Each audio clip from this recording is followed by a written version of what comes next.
तो हेलो बच्चों, welcome back to जीती भैया की हिंदी कक्षा में। तो आज हम लोग कौन सा चैप्टर शुरू करने वाले हैं? मीजर्स ऑफ सेंट्रल टेंडेंसी, जिसको हिंदी में क्या हम लोग क्या बोलते हैं? केंद्रीय प्रवृत्ति की माप। तो चलो बच्चों, आज की क्लास को हम लोग शुरू करते हैं। तो सबसे पहले हम लोग इसकी थ्योरी देखेंगे कुछ, फिर उसके बाद हम लोग चलेंगे क्वेश्चंस की तरफ। तो हम लोग शुरू करते हैं इसकी थ्योरी से कि इसमें हम लोग को बेसिकली क्या क्या पढ़ना है और इस चैप्टर का मतलब क्या है। तो चलिए वो हम लोग पहले समझ लेते हैं। इसमें दे रखा है थ्योरी में कि जब आंकड़ों का संबंध किसी चर वेरिएबल से होता है तब इनका संक्षिप्तीकरण कुछ अन्य मापों, जिन्हें वर्णनात्मक माप यानी कि डिस्क्रिप्टिव मेजर्स कहा जाता है, से किया जाता है। उदाहरण के लिए हम लोग मान लेते हैं कि मान लीजिए कोई विद्यालय है, उसकी भौतिकी की परीक्षा में, भौतिकी मतलब फिजिक्स फिजिक्स की परीक्षा में विद्यार्थियों द्वारा प्राप्त किए गए अंकों से संबंध आंकड़ों को देखें तो सामान्यतः यह पाएंगे कि आंकड़ों की प्रवृत्ति एक निश्चित मान के आसपास रहने की होती है। कि मान लीजिए किसी के नंबर जैसे 49 आ गए, किसी के 50 आ गए, किसी के 48 आ गए, तो ये कह रहा है कि हम पाएंगे कि आंकड़ों की जो प्रवृत्ति है, जो बार बार आने की, एक निश्चित मान के आसपास रहने की होती है। ऐसी स्थिति में यह सुझाव तुरंत दिया जा सकता है कि पूरे असंसाधित आंकड़ा समुच्चय का संक्षिप्तीकरण करने अथवा उसे प्रस्तुत करने के लिए एक मान अर्थात केंद्रीय मान का प्रयोग करना उपयुक्त होगा। चर के इस विशेष मान को केंद्रीय प्रवृत्ति की माप यानी कि मीजर ऑफ सेंट्रल टेंडेंसी, स्थान निर्धारण माप यानी कि मीजर्स ऑफ लोकेशन, या औसत मतलब एवरेज कहा जाता है। सामान्यतः केंद्रीय प्रवृत्ति के माप या औसत के लिए समांतर माध्य, इसको बोलते हैं अर्थमेटिक मीन, या केवल माध्य, मीन, माध्यिका और बहुलक का प्रयोग किया जाता है। इन तीन औसतों के अतिरिक्त एक टर्म आता है हरात्मक माध्य और गुणोत्तर माध्य, इसको क्या बोलते हैं इंग्लिश में? ज्योमेट्रिक मीन जैसे कुछ माप भी और होते हैं, परंतु यहाँ हम केवल समांतर माध्य और माध्यिका का अध्ययन करेंगे। तो इसमें ये बेसिकली कहना क्या चाह रहा है कि ये एक आंकड़ा है, जब कोई भी आंकड़ा का संबंध किसी भी चर वेरिएबल से होता है तो चर के जो विशेष मान होता है उस मान को या तो केंद्रीय प्रवृत्ति की माप या स्थान निर्धारण माप या फिर औसत कहा जाता है। सामान्य केंद्रीय प्रवृत्ति की माप के लिए समांतर माध्य या केवल माध्य, माध्यिका और बहुलक का प्रयोग किया जाता है। किसके लिए? सिर्फ केंद्रीय प्रवृत्ति के माप के लिए। तो अब चलते हैं इसकी आगे थ्योरी पर। इसको ज़्यादा समझने के लिए हम लोग इसके क्वेश्चन करेंगे, तो आप लोगों को ये चैप्टर बहुत अच्छे से समझ में आ जाएगा। ठीक है बच्चों, अब इसमें हम लोग देखेंगे कि अवर्गीकृत आंकड़ों से अभिकलित समांतर माध्य यानी कि समांतर माध्य हम लोग कैसे ज्ञात करते हैं। असंसाधित आंकड़ों का समांतर माध्य असंसाधित आंकड़ों में दिए चर के सभी मानों के योगफल को मानों की कुल संख्या से भाग देकर प्राप्त किया जाता है। जो चर वेरिएबल होती है, मान लो x1 x2 x3, ये चर है, मतलब ये फिक्स नहीं है, फिर वेरिएबल है, ये बदल सकती हैं वैल्यू। ठीक है, तो चर के सभी मानों के योगफल यानी कि इन सबका योगफल से उनकी जितने भी नंबर हैं उनकी संख्या से भाग देंगे। जैसे ये x1 x2 कहाँ तक है? xn तक है, तो टोटल कितने टर्म आ गए? n आ गए, तो किससे भाग दे देंगे हम लोग? n से। वही कह रहा है इस परिभाषा में, संख्या से भाग देकर प्राप्त किया जाता है। मान लीजिए असंसाधित आंकड़ों में कुल मानों की संख्या n है। मान लीजिए विचाराधीन चर कोई x है, एक विचाराधीन कर ले रहे हैं हम लोग, क्योंकि जो चर है वो x है, और x1 x2 से लेके xn तक ये असंसाधित आंकड़ों में x के मान है।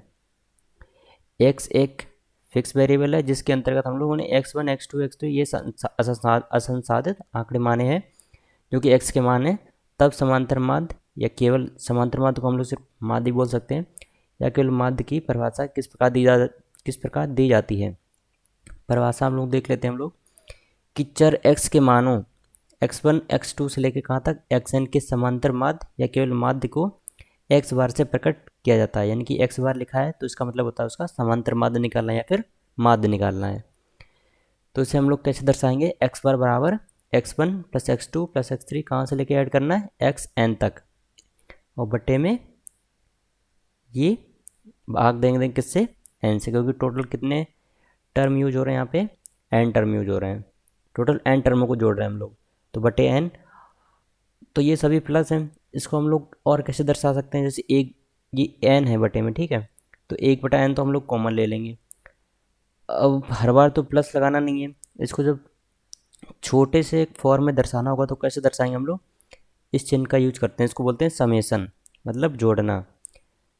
तो हम लोग यहाँ पे लिख लेंगे एक्स आई, और यहाँ पे लिखा है आई बराबर 1 से लेके एन, यानी कि एक बटा एन तो होगा ही कॉमन, सभी में भाग में जाएगा सबके। और ये जोड़ेंगे, क्या क्या टर्म आ जाएंगे, आई की जगह एक बार 1 रखेंगे तो हो जाएगा x1 प्लस, फिर आई की जगह 2 रखेंगे तो हो जाएगा x2। यहाँ से आई की वैल्यू कहाँ से कहाँ तक वेरी होती है, ये लोअर वैल्यू होता है और ये अपर वैल्यू होती है एन, ठीक है। नीचे जो लिखा होता है वो लोअर वैल्यू होती है, ऊपर जो लिखा होता है वो अपर वैल्यू होती है। तो x1 प्लस x2 कहाँ तक जोड़ देंगे हम लोग, xn। तो इसको हम लोग कैसे भी दर्शा सकते हैं, इस फॉर्म में हम लोग दर्शा सकते हैं, बटे में n। इसका प्रतीक ये है, मैंने बता दिया, समेसन आई बराबर 1 से लेकर कहाँ तक, n तक, और समेसन एक्स आई, योगफल क्या हो जाएगा, यही दर्शाएगा, ठीक है।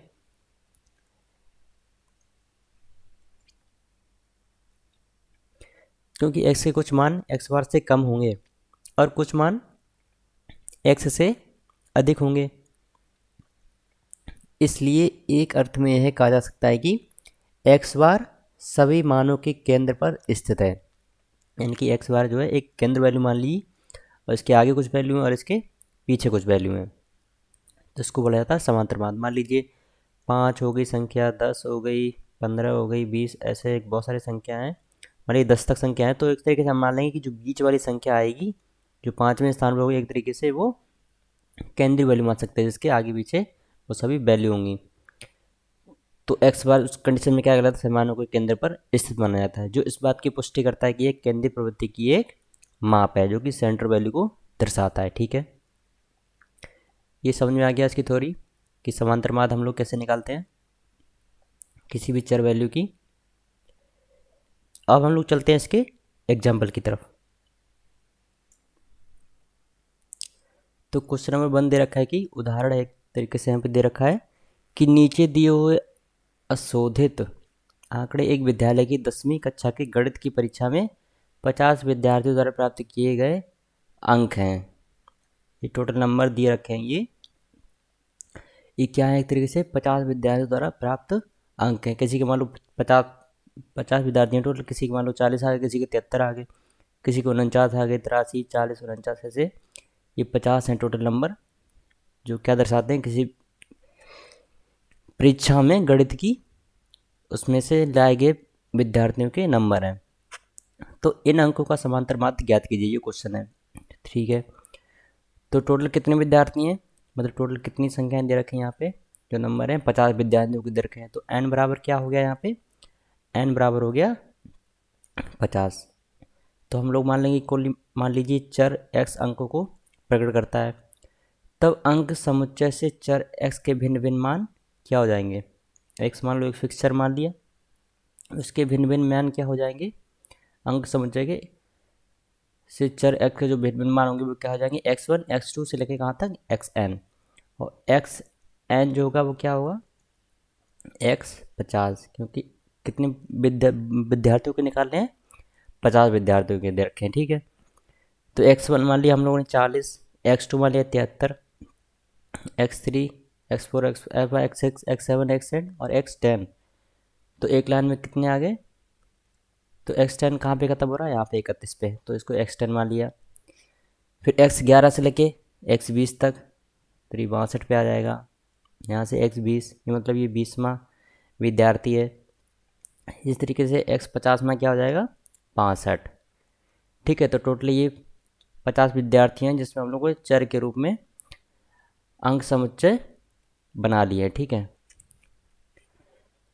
सूत्र 1 से विद्यार्थियों का माध्य अंक निम्नलिखित क्या होगा, जो ऊपर देखा था हम लोग ने समांतर माध्य, कौन से सूत्र से निकाला था, समांतर माध्य बराबर x बार बराबर 1/n समेसन i बराबर 1 से लेके n और x i। यहाँ पे n की वैल्यू क्या आ जाएगी, n की वैल्यू हो जाएगी यहाँ पे 50, क्योंकि कितनी वैल्यू विद्यार्थियों को पूछा है, 50 विद्यार्थियों को पूछा है। तो n तो 50 हो गया, तो बट्टे 50 कर देंगे और ऊपर सभी वैल्यू को जोड़ देंगे। ये सभी अंक जो अंक दे रखे हैं इन सभी को जोड़ देंगे। तो इन सभी को जब जोड़ेंगे कितना आ जाएगा, 2606 बट्टे 50। जब भाग देंगे कितना बन जाएगा, 52.12। तो समांतर माध्य क्या निकल के आ गया, 52.12 अंक, जो इसका समांतर माध्य हो गया। एक तरीके से मान लीजिए, एक तरीके से केंद्रीय वैल्यू बन जाएगी, मतलब एक सेंट्रिक वैल्यू बन जाएगी इन सभी अंकों के बीच की वैल्यू। अब इसमें कुछ लिखा हुआ है, यह बात ध्यान में रखनी चाहिए कि माप की इकाई को जिसमें चर को मापा गया है यह इकाई अंक है, माध्य के मान के साथ भी देनी चाहिए। इसी प्रकार यदि इन विद्यार्थियों का औसत भार अगर किलोभार में 40.62 हो तो हम कहेंगे कि प्रति विद्यार्थी माध्य भार 40.62 किलोग्राम है। तो माध्य सिर्फ अंकों का नहीं निकालते हैं, ठीक है। यहाँ पे अंक पूछे हैं तो उसकी इकाई क्या हो जाएगी, समांतर माध्य की अंक हो जाएगी इकाई। अगर मान लीजिए यहीं पे मान लो जो वजन का पूछा होता तो इकाई क्या हो जाती है उसकी, किलोग्राम या फिर ग्राम, किसी की भी इकाई पूछे तो इकाई जो है क्वेश्चन के हिसाब से हम लोग को देखनी पड़ती है कि क्वेश्चन में अंक का पूछा है तो उसकी जो समांतर माध्य निकलेगा उसकी इकाई क्या हो जाएगी, अंक हो जाएगी, ठीक है। तो ये एग्जाम्पल था किसका, समांतर माध्य का, जो अच्छे से हम लोगों ने समझ लिया होगा। अब क्वेश्चन नंबर 2 दे रखा है, 2, 3, 6, 5 एवं x का समांतर माध्य 4 है, तो x का मान ज्ञात कीजिए। टोटल कितनी संख्या है, 1, 2, 3, 4 और एक क्या है x।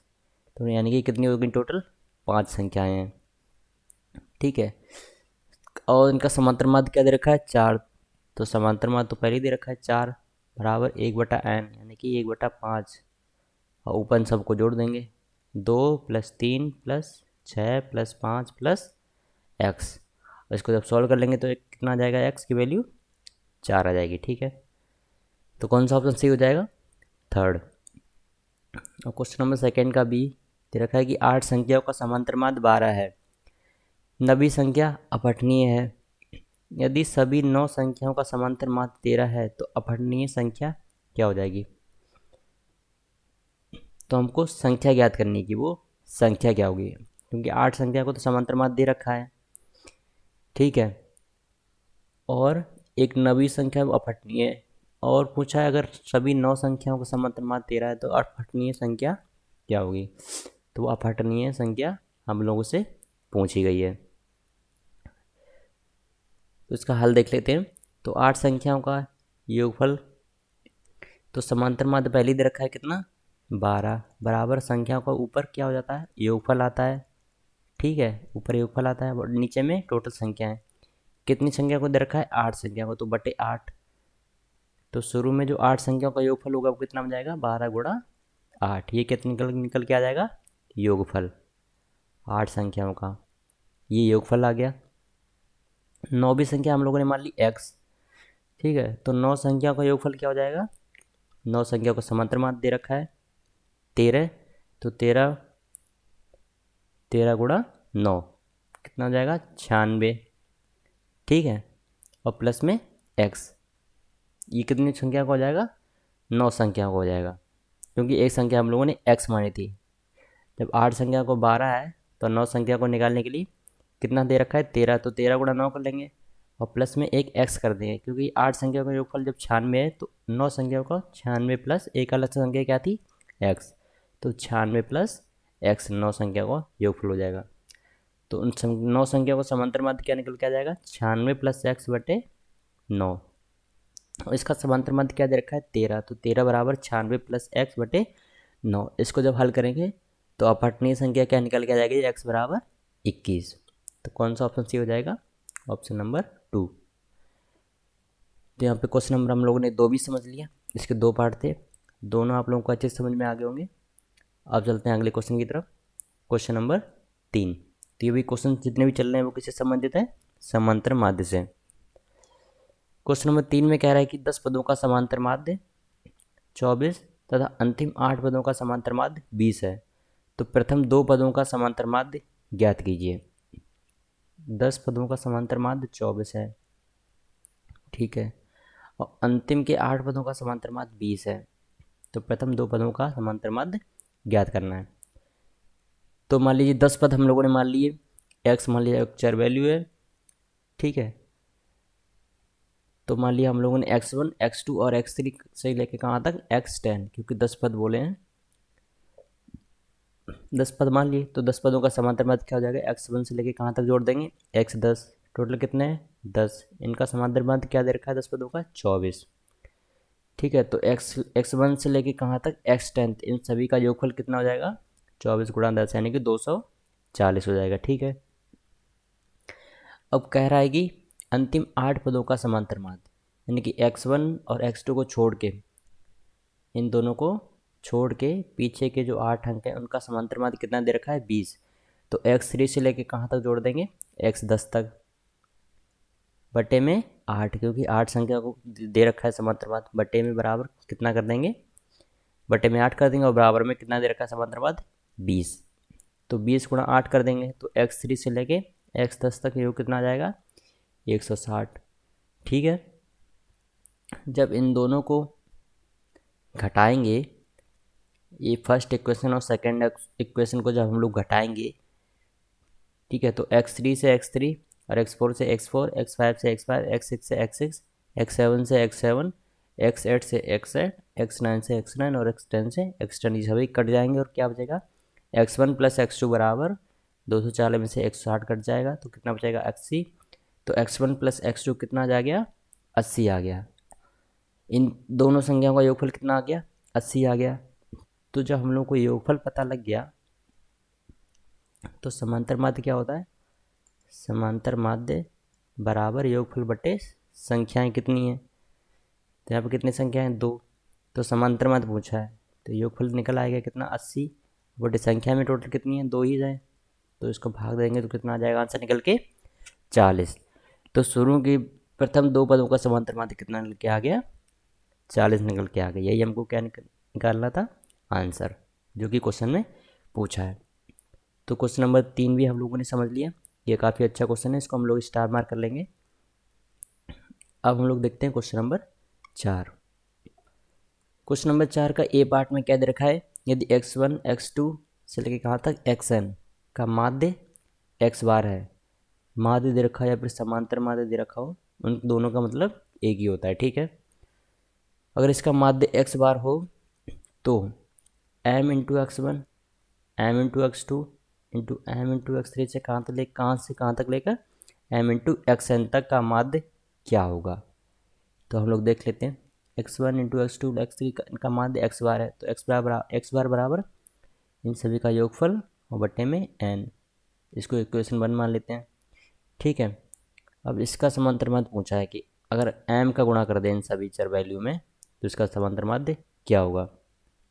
तो जब m का गुणा कर देंगे तो ऊपर m इंटू x1 तो ऊपर बन जाएगा, तो नीचे में बटे n ही रहेगा, क्योंकि टोटल संख्याएं तो उतनी बन रही हैं, सिर्फ किसका गुणा कर रहे हैं m का गुणा कर रहे हैं, बाकी संख्या टोटल कितनी है n ही है, ठीक है। तो m कॉमन ले लेंगे और अंदर क्या बचा x1 प्लस x2 का अंत लेके xn और बटे n, जिसकी वैल्यू क्या दे रखी है x बार, तो m इंटू, तो यहाँ पे क्या बन जाएगा, तो इसको हम लोग कैसे लिख लेंगे m इंटू और ऊपर क्या बन जाएगा x बार, तो यही क्या हो जाएगा अपना आंसर m इंटू एक्स बार, जो हुआ इन सभी का समांतर माध्य निकल के आ जाएगा। तो कौन सा ऑप्शन सही हो जाएगा, ऑप्शन नंबर 3। तो क्वेश्चन नंबर 4 का ए पार्ट हम लोगों ने यहाँ पे समझ लिया। अब क्वेश्चन नंबर 4 के बी पार्ट की तरफ चलते हैं। इसमें दे रखा है कि यदि n संख्याओं x1 से लेके xn का समांतर माध्य m है, तो सिद्ध कीजिए प्रत्येक संख्या में a जोड़ने पर समांतर माध्य m प्लस a होगा, ठीक है। तो संख्या पहले हम लोग को देख लेते हैं कितनी रखी हैं, n रखी हैं। इन सभी का योगफल कितना हो जाएगा x1 plus x2 plus x3 से कहाँ तक लेकर xn तक लेकर, तो समांतर माध्य बराबर समेसन, इसको हम लोग लिख लेंगे 1/n समेसन i बराबर 1 से लेके n और x i। यहाँ पे n की वैल्यू हम लोग कितनी दे रखी है n ही दे रखी है, क्योंकि टोटल n टर्म है।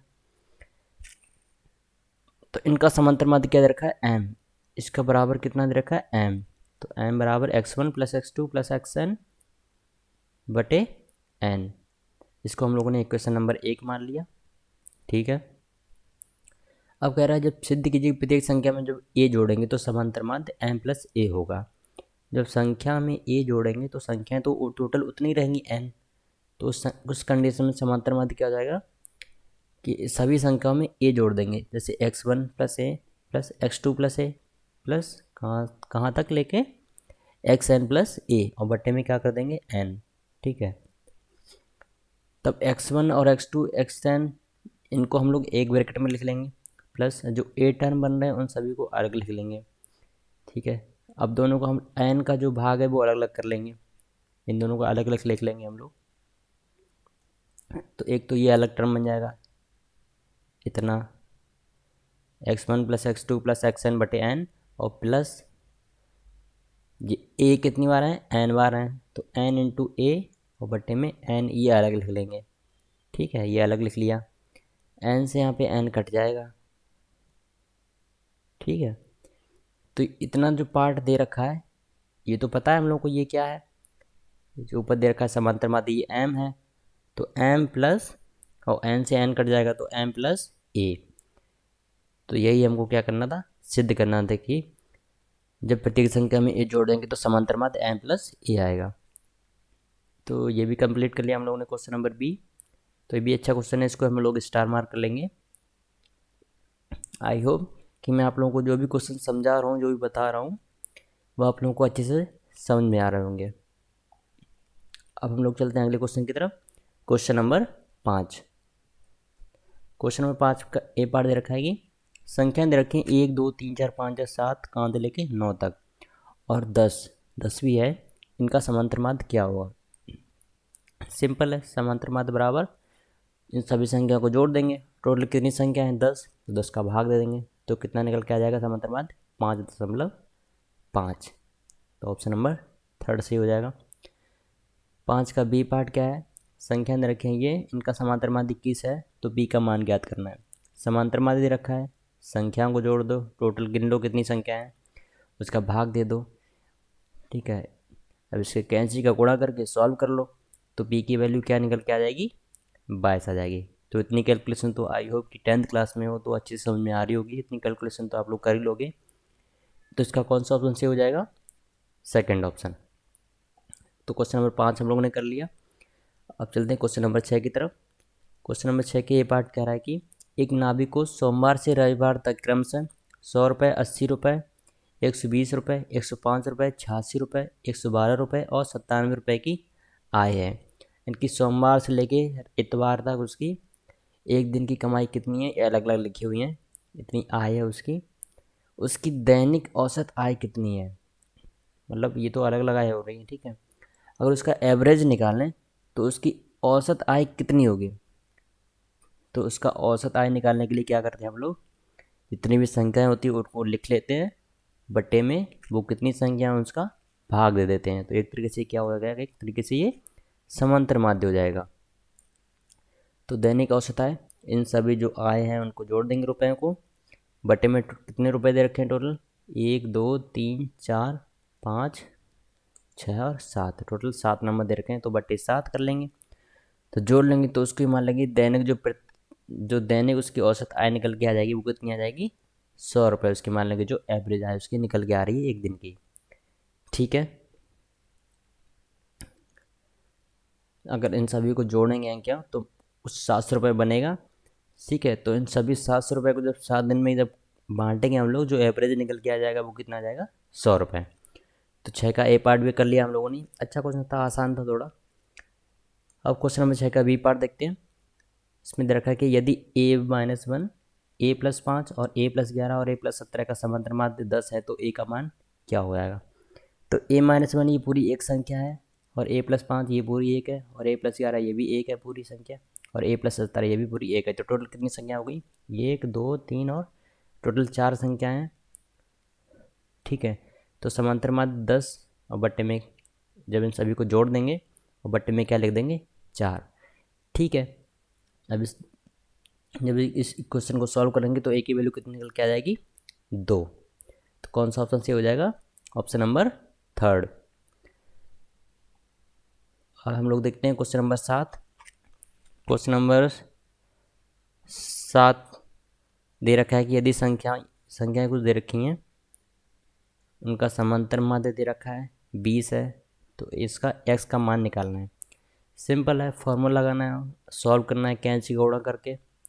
इसका गुणा इधर कर देंगे, इधर बटे में 1 मान के इसका गुणा इधर कर देंगे ऊपर वाले में।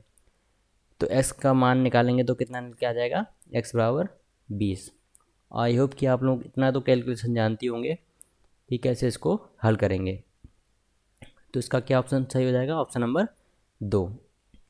तो क्वेश्चन नंबर 7 भी हो गया कंप्लीट। तो ये कुछ एग्जाम्पल देख किससे संबंधित, समांतर माध्य से संबंधित। ठीक है, अब समांतर माध्य के कुछ हम लोग गुण देख लेते हैं कि क्या क्या गुण होते हैं समांतर माध्य के। परिभाषा के अनुसार समांतर माध्य के निम्नलिखित गुण अथवा अविष्ट गुणधर्म होते हैं।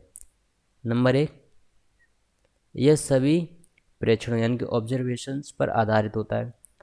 इसे सरलता से समझा जा सकता है, इसे सरलता से निकाला भी सकता है, यानी कि इसकी अविकलित किया जा सकता है। यह अद्वितीय है, परिभाषित होता है, अर्थात इसका एक और केवल एक मान होता है। जो समांतर मान होता है इसका केवल एक और केवल एक ही मान होता है। ठीक है, ये तो इसके गुण हो गए। अब इसके हम लोग अवगुण देखते हैं। पॉइंट नंबर 1 दे रखा है कि बढ़ातक मान होने के कारण माध्य असंसाधित आंकड़ों x1 से लेकर xn की सूचनाओं का संचितीकरण तो कर देता है, परंतु असंसाधित आंकड़ों की तभी सूचनाओं को प्रस्तुत नहीं करता। उदाहरण के लिए, यदि हमें x ज्ञात हो और हम व्यष्टिक मानों x1 से लेकर xn के बारे में तो कुछ नहीं बता सकते, हालांकि हम सभी मानों को कुल जोड़कर ज्ञात कर सकते हैं, जो कि n इंटू एक्स बार होगा कि बराबर होता है, जबकि हमें n का मान ज्ञात हो। पॉइंट नंबर 2 दे रखा है, क्योंकि आंकड़ा समुच्चय के प्रत्येक मान का प्रयोग माध्य का अभिकलित करने में किया जाता है, इसलिए इस पर चरम मानों यानी कि एक्सट्रीम वैल्यू का काफ़ी प्रभाव पड़ता है। कभी कभी तो इन चरम मानों से माध्य का मान इतना प्रभावित होता है कि इसे केंद्र प्रवृत्ति की माप मानना उचित नहीं जान पड़ता। उदाहरण के लिए मान लीजिए कि एक पाठ्यक्रम में 5 विद्यार्थी हैं और गणित में इनके अंक 5, 10, 3, 12 और 80 हैं। इन आंकड़ों से परिकलित करने पर माध्य 22 आता है, जो कि आंकड़ा समुच्चय का ठीक ठीक प्रतिनिधित्व नहीं करता, क्योंकि केवल एक विद्यार्थी को छोड़कर अन्य सभी विद्यार्थियों के अंक 22 से काफ़ी कम हैं। यहाँ पर केवल एक चरम प्राप्तांक 80 के कारण माध्य सामान्य से काफ़ी अधिक हो गया है। तो ठीक है, ये कुछ उसके अवगुण हो जाते हैं कि संख्या तो याद रखी, उसका समांतर माध्य 22 आ रहा है, जो कि आंकड़ा समुच्चय का ठीक ठीक प्रति नहीं करता, क्योंकि एक विद्यार्थी को छोड़कर अन्य सभी विद्यार्थियों के अंक जो हैं 22 से काफ़ी कम हैं। 22 से काफ़ी कम है क्योंकि सिर्फ एक ही विद्यार्थी है जिससे 80 हैं। जहाँ पर केवल एक चरम प्राप्तांक 80 का माध्य सामान्य से काफ़ी अधिक हो गया है। सिर्फ एक व्यक्ति के 80 मार्क्स आने पे जो समांतर माध्य है वो काफ़ी अधिक हो गया है। तो उसी यही कुछ कंडीशन होती है जिसके कारण समांतर माध्य में कुछ अवगुण आ जाते हैं। ठीक है, तो आप लोगों को इन बातों पे ध्यान नहीं देना है, सिर्फ थ्योरी है ये, इसको पढ़ना है और समझना है बस। और बाकी आप लोग किससे फोकस रखना है, जो उसके जो गुण होते हैं उस पर, उसकी थ्योरी पे बेसिकली, और उसके क्वेश्चन पे कि उसके क्वेश्चन कैसे हम लोग सॉल्व करेंगे। ठीक है, पेपर में मेनली फोकस किस पे होता है, थ्योरी पे और क्वेश्चंस पे। तो अब हम लोग कुछ क्वेश्चन देखते हैं। क्वेश्चन नंबर 1 से 10 तक की धनात्मक पूर्ण सम संख्याओं का समांतर माध्य ज्ञात कीजिए। धनात्मक पूर्ण सम संख्याएं, सम संख्या एक तो क्या हो जाएगी, 2 हो जाएगी, एक 4 हो जाएगी, 6 हो जाएगी, 8 हो जाएगी, 10 हो जाएगी, 12, 14, 16, 18 और 20। ये टोटल 10 संख्याएं हैं। इनके बटे में भाग कितना दे देंगे, 10। उन सभी को ऊपर क्या कर देंगे, जोड़ देंगे। जब इन सभी संख्या को जोड़ देंगे तो क्या निकल के आ जाएगा, इसका समांतर माध्य निकल के आ जाएगा। ठीक है, तो क्वेश्चन नंबर 1 इतना हिंट दे दी, बाकी आगे आप लोगों को होमवर्क है, या आप लोगों को इसका आंसर खुद से ज्ञात करना है। ठीक है बच्चों, इसका मैं आंसर बता दे रहा हूँ आप लोगों को। जो फर्स्ट का आंसर आया वो कितना आ जाएगा, 6 आएगा। आप लोग जब निकालोगे तो उसको मैच कर लेना, ठीक है। अब क्वेश्चन नंबर 2 क्या कह रहा है। क्वेश्चन नंबर 2 कह रहा है कि एक मजदूर की 10 दिनों की मजदूरी 70, 60, 75, 50, 60, 75, 65, 55, 70 और 80 रुपये है। तो उसकी औसत मजदूरी ज्ञात कीजिए। औसत मजदूरी यानी कि एक तरीके से एवरेज वैल्यू पूछ रहा है। तो क्या करेंगे हम लोग, जो सभी जो रुपए दे रखे हैं उसके एक दिन के, उनको सभी को जोड़ देंगे। 70 plus 60 plus 75 plus 50 plus 60 plus 75 plus 65 plus 55 plus 70 plus 80 बटे टोटली कितने संख्याएं दे रखी हैं, 1, 2, 10 दिनों की दे रखी हैं, तो बटे में 10 दे देंगे। तो एक तरीके से ये भी एक तरीके से समांतर माध्य पूछ रहा है। तो इसके आगे आप लोग सॉल्व कर लेना है। इसके आगे आप लोग कैलकुलेशन करोगे तो इसका जो आंसर आएगा तो कितना निकल के आ जाएगा, 66। ठीक है, तो ये भी आप होमवर्क है आप लोगों के लिए, क्वेश्चन नंबर 2 भी। तो ये तो आप लोग अच्छे से कर लोगे। सीधा सीधा क्वेश्चन है, ज़्यादा कठिन नहीं, बहुत ही सिंपल क्वेश्चन है ये। तो आई होप, मैं आशा करता हूँ कि अभी तक जितनी भी मैंने थ्योरी बताई है और ऊपर जितने भी मैंने आप लोगों को क्वेश्चन समझाए हैं कि उस वो आप लोगों को काफ़ी अच्छे से समझ में आ गए होंगे। तो आप लोग ये क्वेश्चन जो है वह आसानी से कर लोगे। अब अगले क्वेश्चन की तरफ चलते हैं। Question number 3। क्वेश्चन नंबर 3 क्या कह रहा है कि 8 संख्या को समांतर माध्य 15 है, तो प्रत्येक संख्या को 3 से गुणा करने पर समांतर माध्य क्या हो जाएगा। क्योंकि 8 संख्या को समांतर माध्य 15 है। मान लो कोई चर वैल्यू मान लिया हम लोगों ने x, ठीक है। तो जिसके अंतर्गत हम लोगों मान लेंगे जो संख्या आ जाएंगी वो क्या हो जाएंगी, x1 plus x2 plus x3 plus x4 plus x5 plus x6 plus x7 plus x8। ये 8 संख्याएं टोटल, बटे में 8 बराबर 15। ठीक है, तो ये x1 प्लस कहाँ तक लेके x8, ये किसके बराबर हो जाएंगे, 15 गुणा 8 के। ठीक है, तो कितना हो जाएगा 120। अब कह रहा है कि जब प्रत्येक संख्या को 3 से गुणा करने पर समांतर माध्य क्या हो जाएगा। अब मान लीजिए संख्या आ जाएंगी, प्रत्येक संख्या को 3 से गुणा करने पर, मान लीजिए 3 into x1 plus 3 into x2, ये कहाँ तक लेके 3 इंटू x8 बटे में संख्या टोटल कितनी है। इसको हम लोग एक क्वेश्चन मान लेंगे, संख्या तो टोटल 8 ही रहेंगी। अब इसका समांतर माध्य पूछा है कि इसका समांतर माध्य क्या हो जाएगा। तो हम लोग क्या करेंगे, बेसिकली जो ऊपर है 3 को कॉमन ले लेंगे और बट्टे में x1 प्लस कहाँ से कहाँ तक लेके x8 और बट्टे में 8 आ जाएगा। 3 गुणा, और इसकी वैल्यू तो हम लोगों को पता ही है कितनी है इसकी वैल्यू, इसकी वैल्यू है 15। तो 15 3 45, तो कितना आंसर आ जाएगा, 45 आंसर आ जाएगा। तो जब प्रत्येक संख्या को 3 से गुणा करेंगे तो उस कंडीशन में समांतर माध्य क्या निकल के आ जाएगा, 45। ठीक है, तो ये इसका आंसर आ जाएगा। तो क्वेश्चन नंबर 3 अच्छा क्वेश्चन है, इसको स्टार मार्क कर लेना। तो ये भी आप लोगों को समझ में आ गया होगा क्वेश्चन नंबर 3। अब चलते हैं क्वेश्चन नंबर 4 की तरफ। क्वेश्चन नंबर 4 में क्या कह रहा है, संख्या दे रखी है 6, 8, 5, 7, x और 4, इनका समांतर माध्य दे रखा है 7 है, तो x का मान ज्ञात कीजिए। समांतर माध्य 7 दे रखा है, संख्या क्या दे रखी है 6 plus 8 plus 5 plus 7 plus x plus 4 बटे में, ये टोटल कितनी संख्याएं दे रखी हैं, 1, 2, 3, 4, 5, 6 बटे में 6। इसको हम लोग सॉल्व कर लेंगे। तो क्वेश्चन नंबर 4 भी आप लोगों की होमवर्क है, इसको सॉल्व करेंगे तो इसका आंसर क्या निकल के आ जाएगा। तो x की वैल्यू जो निकल के आएगी, इसको आप लोग जब हल करेंगे तो x की वैल्यू क्या निकल के आ जाएगी, x बराबर 12। ठीक है, होमवर्क क्या रहा ये तो मैंने बता ही दिया पूरा। तो क्वेश्चन नंबर 4 हम लोगों ने कंप्लीट कर लिया। अब चलते हैं क्वेश्चन नंबर 5 की तरफ। क्वेश्चन नंबर 5 जो है, इसके सेम क्वेश्चन हम लोगों ने ऊपर किया था। ऊपर क्या किया था कि मतलब गणित के एग्जाम में 50 बच्चों के नंबर दे रखे थे, उसका समांतर माध्य निकालना था। तो ये एक तरीके से उसी तरीके से बिल्कुल मैच करता हुआ क्वेश्चन है। इसमें दे रखा है कि एक क्षेत्र में 35 दिन तक के दैनिक न्यूनतम तापमान डिग्री फ़ारेनहाइट में निम्नलिखित है। तो डिग्री फ़ारेनहाइट में उसका माध्य न्यूनतम तापमान क्या होगा? ठीक है, तो इसका एक तरीके से क्या पूछा है, माध्य न्यूनतम तापमान क्या होगा। तो इसका हम लोग को एक तरीके से क्या निकालना है, माध्य यानी कि समांतर माध्य। तो माध्य तापमान हम लोग लिख लेंगे, माध्य तापमान बराबर, ये आप लोगों के लिए एक तरीके से होमवर्क है, आसान क्वेश्चन मैं बता दे रहा हूँ, इसको आप लोग पहले स्टार मार्क कर लो। आप लोगों को क्या करना है, ये सभी संख्या हैं इनको पहले जोड़ना है। किसको? 60, 66, 60, 73, ये जितनी भी संख्या रखी है इन सभी को जोड़ना है।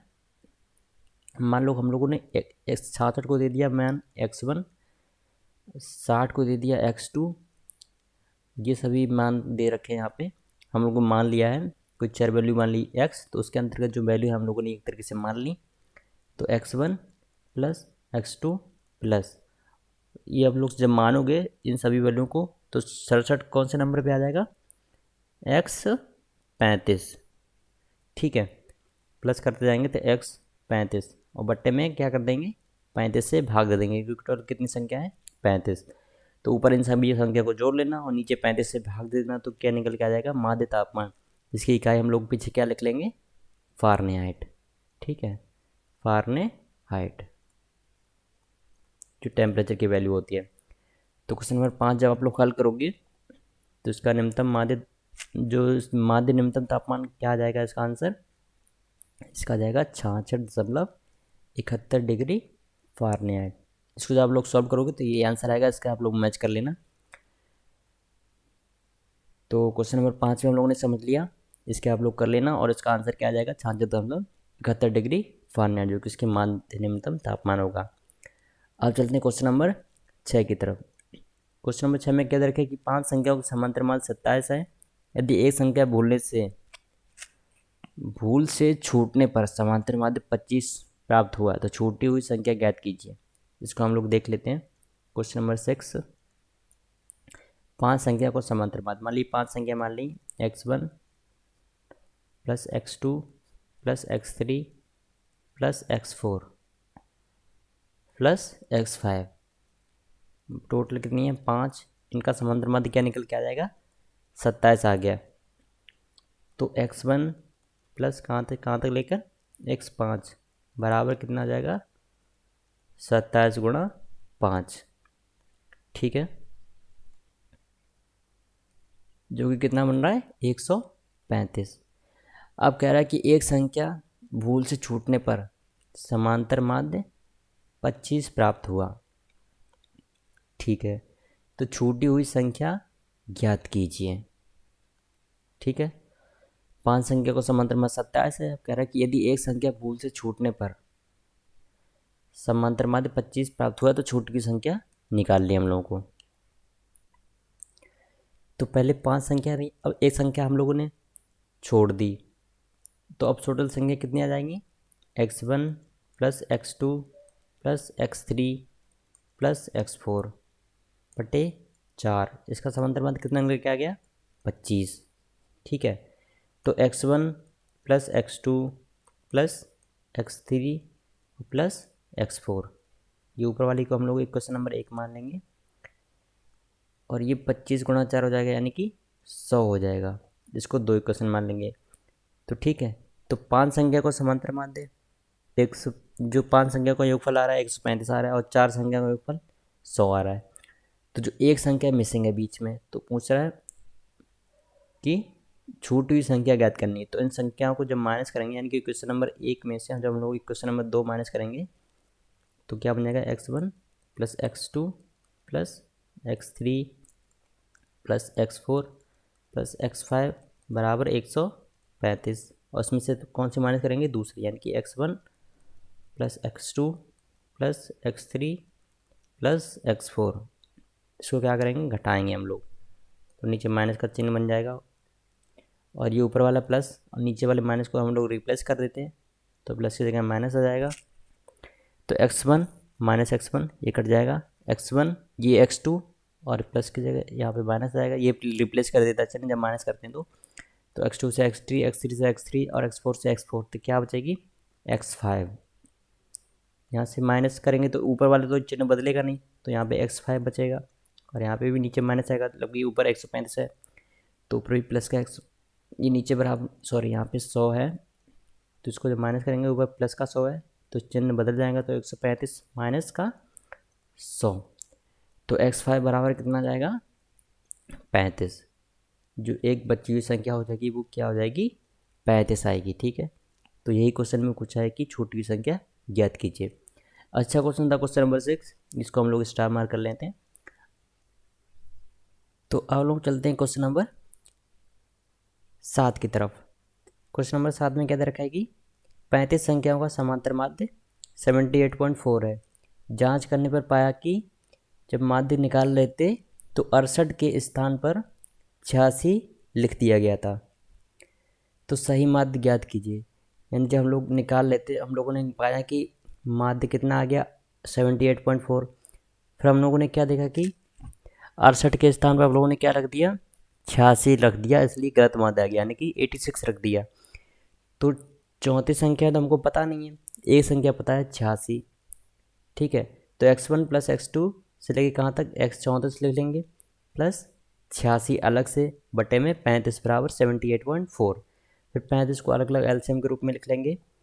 तो x1 प्लस x2 कहाँ तक लेके x34 तक बटे 35 और प्लस 86 बटे 35, इसको जब सॉल्व करेंगे तो x1 प्लस x2 से लेके कहाँ तक x34 बटे 35, क्योंकि टोटल 35 संख्या है।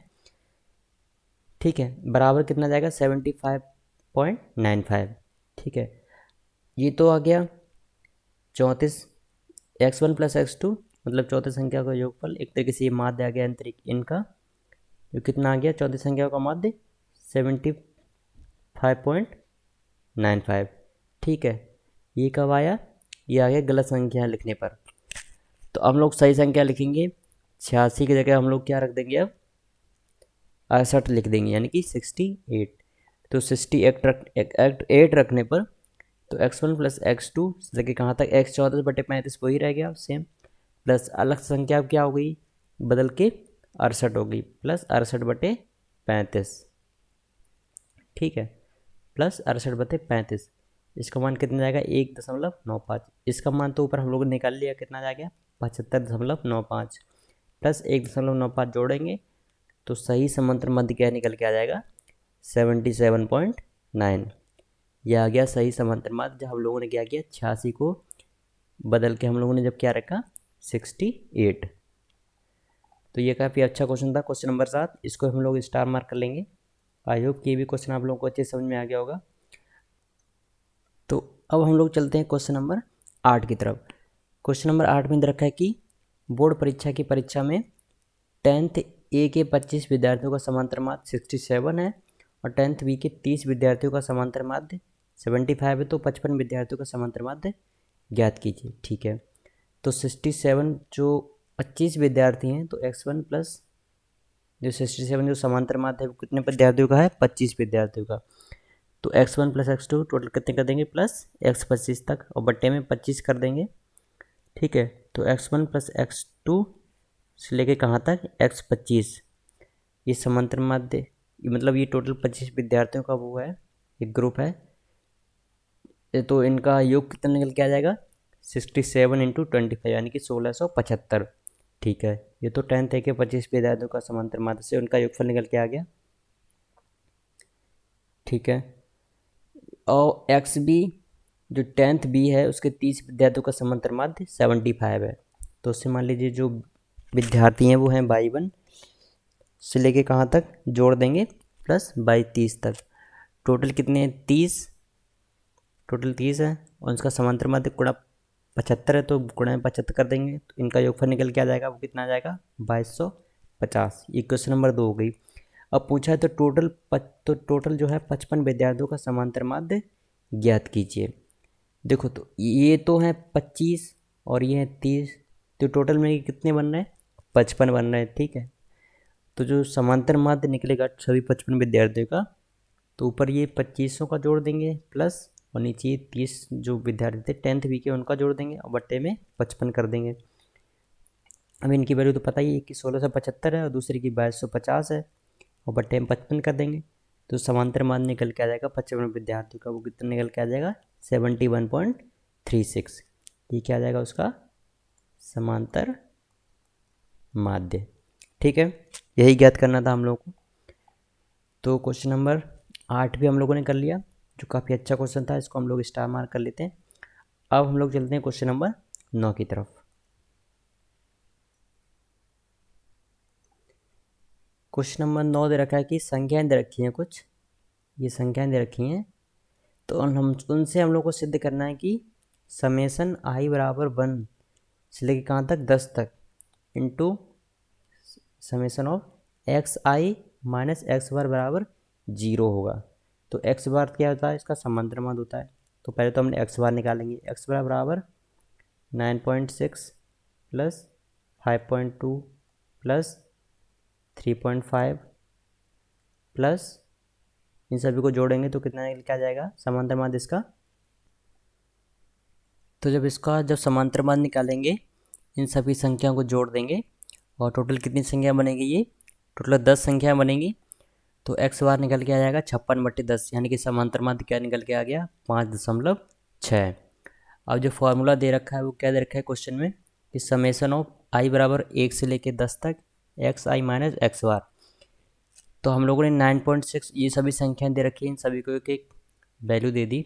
मान लो इसको 9.6 को मान लिया x1 है, 5.2 को मान लिया x2 है, 3.5 को x3, ऐसे हम लोगों ने x5 x5 x6 x7 x8 x9 और x10 हम लोगों ने संख्याएं मान ली हैं। ठीक है, तो एक्स आई यानी कि आई की वैल्यू जब 1 रखेंगे यानी कि x1 माइनस एक्स बार, यानी कि 9.6 माइनस 5.6 प्लस x2 क्या मानी थी 5.2, 5.2 माइनस 5.6 प्लस ऐसी सभी संख्या को जोड़ते जाएंगे कहाँ तक, जब तक कि आई की वैल्यू x से लेके 10 तक वेरी करेगी। तो इसको जब हम लोग जब सॉल्व करेंगे तो फाइनल आंसर क्या आ जाएगा 0 आ जाएगा। ठीक है, इन सभी को जोड़ेंगे, कुछ घटेंगे, कुछ प्लस की वैल्यू जाएंगी, कुछ माइनस की वैल्यू आएंगी। तो इन सभी को जब सॉल्व करेंगे तो फाइनल आंसर क्या निकल के आ जाएगा इसका 0 आ जाएगा, जो कि हम लोगों को क्या करना था सिद्ध करना था। तो क्वेश्चन 9 काफ़ी अच्छा क्वेश्चन है, इसको भी हम लोग स्टार मार्क कर लेंगे। आई होप कि क्वेश्चन नंबर 9 आप लोगों को अच्छी समझ में आ गया होगा, क्योंकि ये क्वेश्चन बहुत ही इंपॉर्टेंट है, ऐसे क्वेश्चन जिनके पेपर में आने की चांसेस बहुत ज़्यादा होते हैं। अब हम लोग चलते हैं क्वेश्चन नंबर 10 की तरफ। क्वेश्चन नंबर 10 से बिल्कुल ऊपर हम लोगों ने क्वेश्चन किया हुआ है, बिल्कुल वैसे ही है। ये कह रहा है कि 10th के 25 विद्यार्थियों के प्राप्त अंकों का समांतर माध्य 47 है, और 10th बी के 35 विद्यार्थियों के प्राप्त अंकों का समांतर माध्य 51 है, और 10th सी के 30 विद्यार्थियों के प्राप्त अंकों का समांतर माध्य 53 है। तो कक्षा 10 के सभी सेक्शनों के विद्यार्थियों के प्राप्तांक का सम्मिलित समांतर माध्य ज्ञात कीजिए। तो क्वेश्चन नंबर 10 जो है आप लोग के लिए क्या है, एक तरीके से होमवर्क। ये अच्छा क्वेश्चन है, इसको स्टार मार्क कर लेना। तो पूरा क्वेश्चन 10 जो है पूरा होमवर्क की तरह है आप लोगों के लिए, क्योंकि क्वेश्चन नंबर 10 जो है वो किससे मिलता जुलता है, ऊपर हम लोगों ने अभी ये क्वेश्चन किया था क्वेश्चन नंबर 8, जो क्वेश्चन नंबर 8 किया था बिल्कुल उसी से मिलता जुलता क्वेश्चन है क्वेश्चन नंबर जो 10 है। इसमें क्या हो जाएगा x1 प्लस x25 टोटल विद्यार्थी आ जाएंगे, इनका प्राप्तांकों का योगफल कितना आ जाएगा 47 गुणा 25, इसको क्वेश्चन नंबर 1 दे देंगे। ये कितना जाएगा, ये आएगा क्लास 10th ए का, और 10th बी का क्या आ जाएगा, जिसको हम लोग को मान लेंगे 22 से लेके कहाँ तक 35 विद्यार्थी हैं टोटल, तो उनकी प्राप्तों का योगफल बराबर कितना आ जाएगा 35 गुणा और इसका समांतर मान दे रखा है 51, इसको क्वेश्चन नंबर 2 मान लेंगे। ठीक है, और 10th सी कि कितने विद्यार्थी हैं 30 विद्यार्थी हैं, तो इसको मान लेंगे Z1 प्लस कहाँ तक Z 30 विद्यार्थी हैं, तो 30 गुणा इसका समांतर मान दे रखा है कितना 53, तो 53, तो इसको क्वेश्चन नंबर 3 मान लेंगे। तो कह रहा है कि कक्षा 3 के सभी सेक्शन के विद्यार्थी प्राप्तांक का सम्मिलित समांतर माध्य ज्ञात कीजिए। एक साथ समांतर माध्य इसका क्या हो जाएगा, तो समांतर माध्य क्या हो जाएगा, समांतर माध्य हो जाएगा x1 प्लस कहाँ से लेके x25 तक प्लस y1 कहाँ से लेके कहाँ तक, बाई 35 तक, प्लस Z1 प्लस कहाँ तक लेके Z30। और ये सभी विद्यार्थियों को पूछा है तो सभी टोटल कितने विद्यार्थी हो गए, ये 25 है, ये 30 है, और ये 25 है, 35 है, और ये 30 है। यानी कि टोटल कितने विद्यार्थी हो गए, टोटल 90 विद्यार्थी हो गए। ठीक है, तो टोटल 90 विद्यार्थी हो गए। तो ऊपर इनका योगफल ये दे रखा है, इससे हम लोग ज्ञात कर लेंगे गुणा करके, उन सभी को जोड़ कर 90 से भाग दे देंगे, तो इसका जो सम्मिलित समांतर माध्य निकल के आएगा। ठीक है, इसको हम लोग निकालेंगे, जो इसका जो सम्मिलित समांतर माध्य आएगा उसकी वैल्यू क्या निकल के आ जाएगी, 50.56। इसको आप लोग मैच कर लेना, यही आएगा इसका आंसर, 50.56। तो एक तरीके से होमवर्क नहीं रहा, मैंने खुद से आप लोगों को ये बता दिया, ये काफ़ी अच्छा क्वेश्चन था, इसलिए बिल्कुल क्वेश्चन नंबर जो ऊपर किया था बिल्कुल उसी से मैच करता हुआ है। तो हम लोगों ने आज की क्लास में क्या देखा, हम लोग ने समांतर माध्य के बारे में पढ़ा, उसके क्या गुण हैं क्या अवगुण हैं उसके बारे में पढ़ा, और उससे संबंधित हम लोगों ने कुछ उदाहरण देखे और कुछ एक्सरसाइज के कुछ क्वेश्चंस किए। तो आई होप कि बच्चों कि आप लोगों के आज का टॉपिक बहुत अच्छे से समझ में आ गया होगा। अगर आप लोगों को कोई भी डाउट है तो आप लोग कमेंट बॉक्स में लिख सकते हो, मैं आप लोगों को उस डाउट का पूरा सॉल्यूशन देने की कोशिश करूँगा। तो ठीक है बच्चों, आज के लिए इतना ही, मिलते हैं फिर इसके अगले नेक्स्ट टॉपिक पे। तब तक के लिए आप लोग अपना ध्यान रखिए और पढ़ते रहिए।